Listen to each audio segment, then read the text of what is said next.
Good morning everyone. আশা করি তোমরা সবাই ভালো আছো, আমিও খুব ভালো আছি।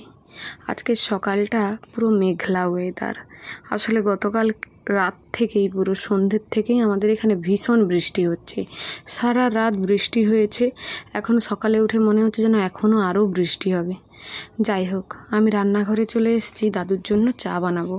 সবাই এক এক করে বেরিয়ে গেছে, আমার বরমশাই, শ্বশুর মশাই সবাই বেরিয়ে গেছে কাজে।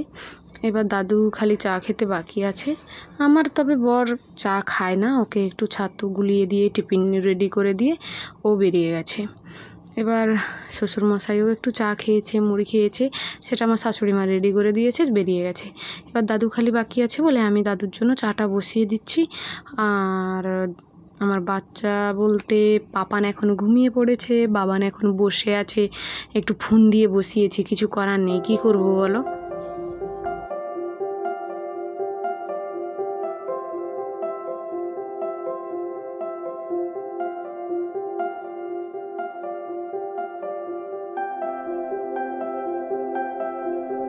এবার ভাবছো কোন পাগলের পাগলামি রে বাবা, এক কাপ থেকে আবার আরেকটা কাপে গড়াচ্ছে। আসলে আর বলো না, এই ভিডিও বানানোর চক্করে মাথাটাও বোধ হয়ে গেছে। আমি তো ক্লিপটা নেওয়া অনই করিনি, আমি কাপে চাটা ঢেলে ফেলেছি, তাই মনে হচ্ছে আরেকটা কাপে গড়িয়ে নিই।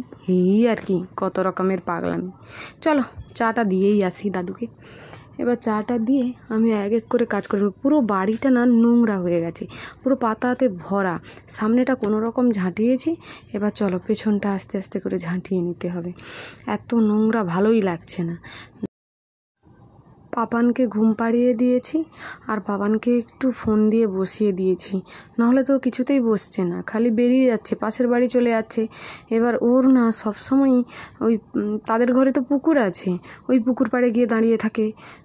আমার ঠিক ভালো লাগে না, এই জন্য তার থেকে বাবা ঘরে বসে ফোন দেখ, অনেক ভালো। কিন্তু ওই গিয়ে ওই সব পুকুর পাড়ে দাঁড়াস না, আমি তা কতক্ষণ লক্ষ্য রাখবো বলো। আর ও ভীষণ চঞ্চল, ওই যতক্ষণ ঘুমায় ওইটুকু সময় ওর হাত পা বলো ও নিজে স্থির থাকে, না হলে এক মুহূর্ত স্থির নেই জানো। এবার আমি বাসনগুলো কথা বলতে বলতে ধুয়ে নিলাম। ধুয়ে এবার চলো ফ্রিজ থেকে আবার মাছটা না বের করলে রান্না করতে দেরি হয়ে যাবে, আগে মাছটা বের করে নিই। গতকালকেই আমি বাজার গেছিলাম, গিয়ে প্রায় অনেক রকমই সবজি এনেছি। আসলে বাড়িতে না সবজি থাকলে হয় বলো, মানে কী খাবো তাহলে। তো আমাকেই যেতে হয়েছে বাধ্যগত। আমার শ্বশুর তো সারাদিন বাড়িতেই থাকে না, ওই সকাল 6টাতেই আবার বেরিয়ে যায়, আবার একদম সন্ধ্যে 6টাতেই আসে। তাহলে কে আর বাজার করবে। শাশুড়ি মা যায়, খুবই কম যায়, যেতে পারে না, মানে পায়ে ভীষণ ব্যথা, তো কি আর করা যাবে, খুব একটা যেতে পারে না। তার থেকে বাচ্চাদের একটু সামলে রাখলো, আমি গিয়ে চট করে বাজারটা করে নিয়ে চলে আসলাম। এই মাছটা আগে ভিজিয়ে দিই, মাছটা আবার কখন যে বরফ ছাড়বে তার কোনো ঠিক নেই। পড়ে থাক, এখন অনেকটা সময়ও হাতে আছে, চিন্তার নেই, ঠিক ছেড়ে যাবে। বাবান তো আবার একদম মাছ ছাড়া ভাত খেতেই পারে না জানো। একদিন হয়, সব সময় কি মাছ থাকে বলো। যেদিন মাছ নেই না সেদিন তো এক দানা সে ভাত খায়ই না, একদম খাবেই না, জাস্ট খাবেই না।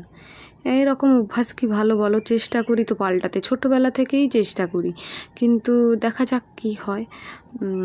অভ্যাসটা ভালো না, দিতে সব দিনই পারবো, কিন্তু এই যখন যেমন তখন তেমন, এটাই সব থেকে বেটার কি না বলো। এই যে আমার সঙ্গে কথা বলছে আর এরকম গড়াগড়ি খাচ্ছে, আমি তো ভাবলাম আজকে আর সূর্য দেবতা বেরোবেই না, দেখি আবার উকি মেরেছে। হ্যাঁ, সারাদিনই রোদ হয়েছে, এই যে রোদ বেরিয়েছে। বৌদি কাপড়গুলো এসে কেচে দিয়েছে, আমার খুব ভালো শুকিয়ে যাবে। হঠাৎ আমার বেবি উঠে গেছে, আমার বাবান উঠে গেছে ঘুম থেকে, যে সে বসে আছে, সে আমাকে দেখলে আর কোথাও থাকবে না, শুধু কোলে উঠবে, একদম নিচে থাকতে চায় না, খালি কোলে ঘুরতেই থাকবে।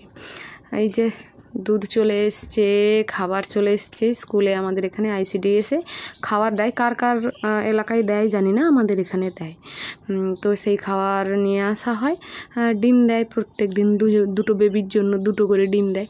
ওদেরকে আমি ডিম আর বেগুন ভেজেছিলাম, ওটা খাইয়ে দিলাম। খেয়ে দিয়ে এই যে ওদেরকে স্নানও করিয়ে দিচ্ছি এক এক করে। এখন বাবানকে স্নান করালাম, দিয়ে ওকে মাথায় চিরুনি টিরুনি করে ওকে একটা ছোট্ট কালো টিপ পরিয়ে দেবো। তার জন্য আমি ওকে বারবার ডাকছি, কিছুতেই বাচ্চাটা আসছে না। আসলে কি জানো, ভালো কথায় কাজ হয় না। একটু রাগ করে একটু বকে কথাটা বলে দেবে, চট করে সেটাই হয়ে যায়। আবার সব সময়ও না, সব সময় কি আর বকে হয় বলো, একটু আদর করেও তো বলতে হয়। যাই হোক, সবসময় আবার আদর করেও হয় না। ওই যে সোজা হাত আঙুলে কি বলে না, ঘি না উঠলে একটু আঙুলটা মাঝে মধ্যে বাঁকাতেও হয়, জাস্ট ওই রকম। দাঁড়াতে বলছি, একদম স্থির হয়ে দাঁড়াবে না, জানো, এই যে নাকে টাকে লাগিয়ে দিল, একটু স্থির নয়।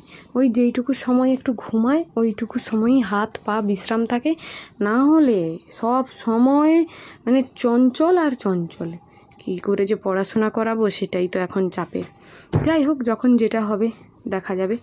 এবার আমি পাপানকে স্নান করিয়ে দিয়েছি, এবার ওকে আবার ঠিক মানে ফিটফাট করিয়ে দেবো। এই যা, ও তো ভীষণ কাঁদছে। আমি যে এটাতে ভিডিও বানাচ্ছি ও তো নিজেকে দেখতে পাচ্ছি, ও ওটাই নিতে চাইছে, কি বলি বলো।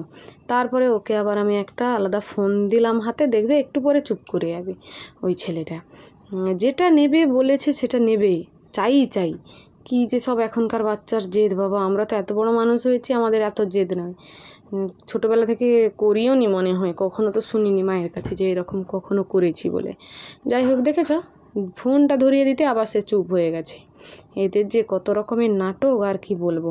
আর ঘুমও একটু পাচ্ছে, যদিও ও স্নান করিয়ে দিতে আরও বেশি করে ওর ঘুম পাচ্ছে, ওকে ঘুম পাড়িয়ে দেবো। আজকেই সকাল থেকে দুপুর পর্যন্ত, প্রায় ওই 11টা-12টা পর্যন্ত, যে এই সময়টা আমি বাচ্চাদের নিয়ে ঠিক কী করি। আর এই বলতে পারো ছোট্ট একটা রুটিন, খুব বেশি বড় ভিডিও নয়, তবু আশা করি তোমাদের ভালো লাগবে। আর আমার বাবানকে, আমার পাপানকে তোমরা অনেক ভালোবাসা দিও, অনেক আশীর্বাদ দিও প্লিজ। ওরা যেন ভালো থাকে, সুস্থ থাকে, এটাই আমি চাই সব সময়। মানুষের মতো যেন মানুষ হয়। এই যা, এবার আমি উঠে চলে গেছি। এই দেখো না, সব সময় তার পাশে মোটামুটি আমাকে বসে থাকতেই হবে। এরকম বসা যায় বলো? একটা কথা শুনে না। এবার আমি ফোনটা দিচ্ছি, না নেব না, এবার আমার তোমাকে চাই, আমার এবার ঘুম পাচ্ছে তো। আচ্ছা ঠিক আছে, এখন তাহলে এই যে ঘুমিয়ে পড়েছে, আর বড়টা ওইখানে বাইরেই বসে আছে। এখন টাটা, পরে আবার দেখা হবে।